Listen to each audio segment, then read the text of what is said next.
Hello, this is your Chikitha. అందరూ ఎలా ఉన్నారు? నేను చాలా బాగున్నాను.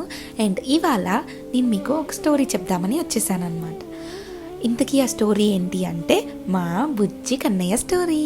ఇంతకుముందు మా ఇంట్లో ఆ కన్నయ్య ఉండేవాడు. లైక్ బొమ్మలు పెట్టుకుంటారు కదా ఇంట్లో, పెద్ద బొమ్మ, ఒక కన్నయ్య బొమ్మ ఉండేది మా ఇంట్లో. అది ప్లాస్టర్ ఆఫ్ ప్యారిస్తో చేస్తారు కదా, ఆ బొమ్మ అనమాట. చాలా కలగా అనిపించింది అని తీసుకొచ్చింది. బ్రౌన్ షేడ్ అండ్ చాలా చక్కగా స్మైల్ ఇస్తున్నట్టు అదొక కళగా అనిపించేది బొమ్మ. సో అది తెచ్చిన దగ్గర నుంచి మా అందరికీ కూడా చాలా ఇష్టం ఇంట్లో. దానికి మళ్ళీ మంచిగా, అది బ్రౌన్ కలర్ బొమ్మ కదా, వైట్ ఫ్లవర్స్తోనే మాలలు కట్టి అలా వేసేది, లేదా వైట్ అండ్ రెడ్ రోజెస్ అలా వేసేది. చాలా బాగుండేది. అయితే ఇలా మామూలుగా ఏమైనా పండగలప్పుడు ఇల్లు దులపడం అది చేస్తాం కదా, అలా దులిపేటప్పుడు కన్నయ్య కిరీటంలో ఒక ముక్క ఊడి చేతిలోకి వచ్చేసింది. అంటే అది ప్లాస్టర్ ఆఫ్ ప్యారిస్ బొమ్మ కదా, ఊడి వచ్చేసింది. చెయ్యి దగ్గర కాళ్ళ దగ్గర కూడా అలా వచ్చేసింది అనమాట. కన్నయ్య బొమ్మ పాడైపోయింది, తీసేస్తున్నాను అని అసలు చాలా బాధగా చెప్పింది. అయితే అది తీసేసింది. మళ్ళీ వెళ్ళి తెచ్చుకుందామమ్మా అంటే అమ్మేమో లేదమ్మా, నాకు అసలు ఇలా వద్దు, ఇలా మట్టి బొమ్మలు వద్దు, నాకు అసలు ఏ మెటల్దో ఇత్తడిదో అలాంటిది ఏమైనా కొనుక్కుందాము, ఇంకా ఇలా బాధపడాల్సిన పని కూడా ఉండదు, మన బుజ్జి కన్నయ్యని అలా చూడలేకపోయాను అసలు అని చెప్పి అమ్మ బాగా ఫీల్ అయ్యామన్నమాట. అండ్ మొన్న మేము ఏదో పని మీద వెళ్ళామన్నమాట, నేను అమ్మ అత్త.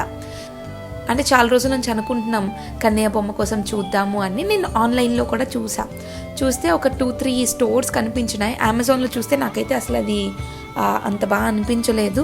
అండ్ ఒక స్టోర్లో చూశాను, అదే ఒక వెబ్సైట్లో, అక్కడ బాగుంది అనిపించింది, కానీ ప్లాస్టిక్ ఫినిషింగ్లా అనిపించింది.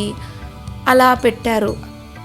అయితే ఇత్తడిది అంత పెట్టి అంత ఇన్వెస్ట్ చేసి కొనుక్కునేటప్పుడు అంత సాటిస్ఫాక్షన్ లేకపోతే వద్దు కదా, మనం చూసే కొనుక్కుందామని చెప్పి గుంటూరులో లేపాక్షి ఉంటుంది, దానిలో చూద్దామని వెళ్దామని అనుకున్నాం. మేము అటు బ్రాడీపేట్ సైడ్ నుంచి వస్తూ, నాకేమో ఎగ్జాక్ట్గా అది ఎక్కడ ఉంటుంది అన్నది ఐడియా లేదు. సో ముందుకెళ్తే అదే కనిపిస్తుంది కదా అని అనుకుంటూ ముందుకెళ్తే, తర్వాత అత్త ఏమో ఇటు కాదమ్మా వెనక్కే ఉంటుంది అంటే సరే అని వెనక్కి తిప్పుదామంటే ఫుల్ ట్రాఫిక్ ఉందని ఒక లైన్లోకి తిరిగాం, ఒక సందులోకి, అటు నుంచి వెనక్కి వెళ్దామని చెప్పి. అయితే ఆ సందులోకి తిరిగి వెనక్కి వెళ్ళడానికి వెళ్తుంటే ఒక చిన్న గిఫ్ట్ ఆర్టికల్ షాప్ లాగా కనిపించింది.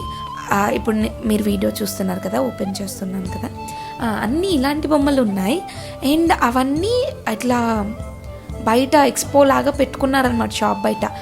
కన్నయ్యవి రకరకాల బొమ్మలు, శివపార్వతుల బొమ్మలు, వినాయకుడి బొమ్మలు, ఏనుగు బొమ్మలు, అట్లా ఒకసారి వెళ్ళి చూద్దాము, మనకి నచ్చితేనే, మనం కావాలనుకుంటే మన ప్రైస్ రేంజ్లో ఉంటేనే తీసుకుందాము అని అంది. సరే అని వెళ్ళాం. అంటే అంత వెయిట్ అలా కూడా లేదు, బట్ అది మెటలే. సో ఇంతకుముందు కన్నయ్యకైనట్టు అయితే అవ్వదు. సో అది ఒకటి మంచి విషయం. ఇప్పుడు అది కలర్ ఏమైనా పోతుందా అనిపించి, కలర్ ఏమైనా పోతుందా అండి అంటే లేదండి, అదేమీ కలర్ పోయేది కాదు, ఆ మెటలే కాబట్టి మీకు ఇరిగిపోవడం అదేం కూడా ఉండదు, మీరు సంతోషంగా తీసుకోవచ్చు అని.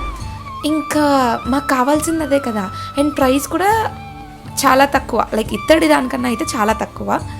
అండ్ నాకైతే చాలా హ్యాపీ అనిపించింది, అవునా తీసుకుందాం అయితే అని చెప్పి. అక్కడ ఇంకా చాలా బొమ్మలు ఉన్నాయి, అండ్ ఈ కన్నయ్య మంచిగా నిండుగా అనిపించింది, చక్కగా అనిపించాడు. సో అది తీసుకొని ఇంటికి వచ్చాం. నిజంగా కన్నయ్యే మా ఇంటికి రావాలి అనిపించి, కన్నయ్యే మమ్మల్ని నా షాప్కి పిలిపించి, కన్నయ్యే వచ్చినట్టు చాలా హ్యాపీ అనిపించింది. లైక్ నిజంగా అది మేము కొందామని అనుకొని వెళ్ళింది కాదు కదా, అనుకోకుండా మేము అసలు అదొక షాప్ ఉందని కూడా ఐడియా లేదు, కన్నయ్యే కావాలని కొనిపించుకొని ఇంటికి వచ్చినట్టు అనిపించింది.